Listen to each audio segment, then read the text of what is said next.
दोस्तों नमस्कार, ओम सर्वन में आपका स्वागत है। मैं ओम प्रकाश सिंह। आज हम बात करेंगे लेड प्लग यानी फ्यूजिबल प्लग। आपने फ्यूजिबल प्लग तो देखा ही होगा, काम भी किया होगा, लेकिन आज जो हम अपने 35 साल का एक्सपीरियंस जो बता रहे हैं आपको, वह शायद आपको भी 35 साल मेहनत ना करना पड़े, इसलिए हम बता रहे हैं ताकि आप पहले ही जान जाए कि हमें लेड प्लग का इस्तेमाल या लगाना कैसे है। पहले फायर ट्यूब बॉयलर में कंबस्शन चैम्बर के छत पर मेन और होल का ढक्कन खोलकर अंदर जाके लगाया जाता है ऊपर, लेकिन आजकल वो बात नहीं है। आज fire tube and water tube and fire tube boiler का प्रचलन ज़्यादा है, क्योंकि यह बॉयलर बहुत सस्ता भी होता है, सुंदर भी होता है, टिकाऊ भी होता है, संचालन में काफ़ी सुविधाजनक भी होता है। और आजकल के फ्यूल के प्रकार को देखकर, जैसे फोल्डाइज बेड, PFB, फर्नेस, उसको देखकर खोपड़ी नुमा जो water tube and fire tube boiler जो आजकल बन रहा है, उसमें लेड प्लग लगता है। लेकिन हमने जो 35 सालों में देखा है कि ज़्यादातर कम से कम 5-6 जगह तो जरूर हमने नौकरी किया है, वहाँ देखा है कि हर जगह उल्टा लगा होता है। जिसका कारण यह होता है कि आम धारणा नहीं, फैक्ट है कि लेड प्लग गलता क्यों है। भाई सब जानते हैं पानी की कमी के कारण गलता है, लेकिन इस केस में वैसा नहीं होता है। लेड प्लग गलता नहीं है, लेड प्लग जल जाता है। बस इसी का समाधान करने के लिए हम आपको एक सुझाव दे रहे हैं। शायद आप भी उस तरह कई जगह उस तरह की स्थितियों का सामना आपने भी किया होगा। हो सकता है किसी ने समझ लिया, बहुत से हमारे जो दोस्त हैं नहीं समझ पा रहे हैं, या जो टेस्टिंग बॉयलर पर काम कर रहे हैं उनके समझ से परे की बात है। तो फैक्ट्री ओनर बार बार मुझको यही बात बोलेगा कि लेड प्लग गलत है।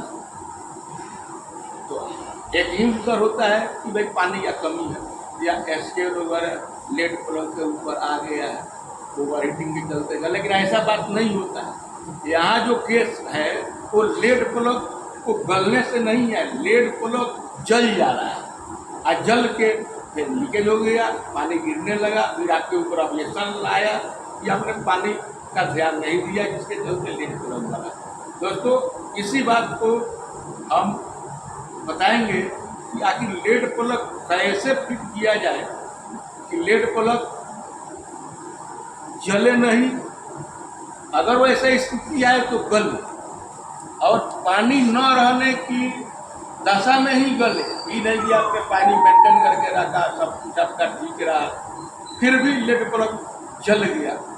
तो ये सबसे बचने के लिए लेड प्लग का फिटिंग कैसे करना चाहिए, हम इस बात को बता रहे हैं। बंद करो दोस्त। यहाँ आपने यह ढक्कन खोला जो इसमें उसकी क्लीनिंग के लिए, ब्रशिंग के लिए है। आपने देखा कि लेड प्लग गला हुआ है। लेड प्लग गला हुआ नहीं है, लेड प्लग जला हुआ है। अब फिर आपने वहाँ दूसरा लेड प्लग लगाया, फिर वही स्थिति होगा। 2 महीना, 4 महीना, 6 महीना, 1 साल में फिर जलना है। तो इससे बचने के लिए ढक्कन खोला, लेड प्लग निकाला, और उसके बाद बॉयलर के मेन होल के ढक्कन को खोलकर अंदर जाके अंदर से फिटिंग करना है। आपका लेड प्लग कभी भी जलेगा नहीं। यहाँ पानी नहीं रहने की स्थिति में गल सकता है, मानते हैं, गल सकता नहीं है, गलने के लिए बना ही है कि बॉयलर में पानी का लेवल डाउन हो या न हो, कम हो, तो टेम्परेचर बढ़ जाएगा स्टीम का, जिसके कारण लेड प्लग गल जाएगा। जो अटेंड कर रहे हैं उनको पता चल जाएगा कि हाँ लेड प्लग हमारा गल गया। लेकिन बाहर से जब हम फिट करेंगे तो लेड प्लग गलेगा नहीं, जलेगा। कि पानी रहेगा, आपने पानी को मेंटेन खूब अच्छे तरीके से किया, लेवल मेंटेन हमारे कहने का तात्पर्य है, फिर भी आप लेड फ्लो को बचा नहीं सकते, जलेगा। स्केल बिल्कुल नहीं है। खैर बाहर के रहने पर तो स्केल का सवाल ही नहीं है, अंदर से फिटिंग में स्केल का सवाल मान लेते हैं, लेकिन वैसा स्थिति नहीं होता है कि पानी आप मेंटेन कर रहे हैं तो लेड फ्लो खराब हो जाए, ऐसा कोई बात नहीं। हाँ, बाहर से जब टीच आप करते हैं ऊपर तब लेड फ्लो जलेगा।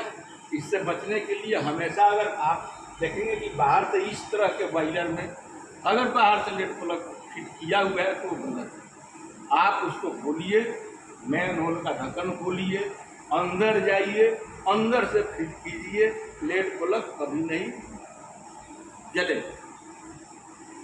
पानी नहीं रहने की स्थिति में तो आप पानी कम क्यों रखेंगे, आपका काम किया है। तो इस तरह आप ऑनर के ऑब्जेक्शन से बच सकते हैं। धन्यवाद। वीडियो काफ़ी अच्छा लगा होगा आपको, आप लाइक एंड सब्सक्राइब जरूर करेंगे।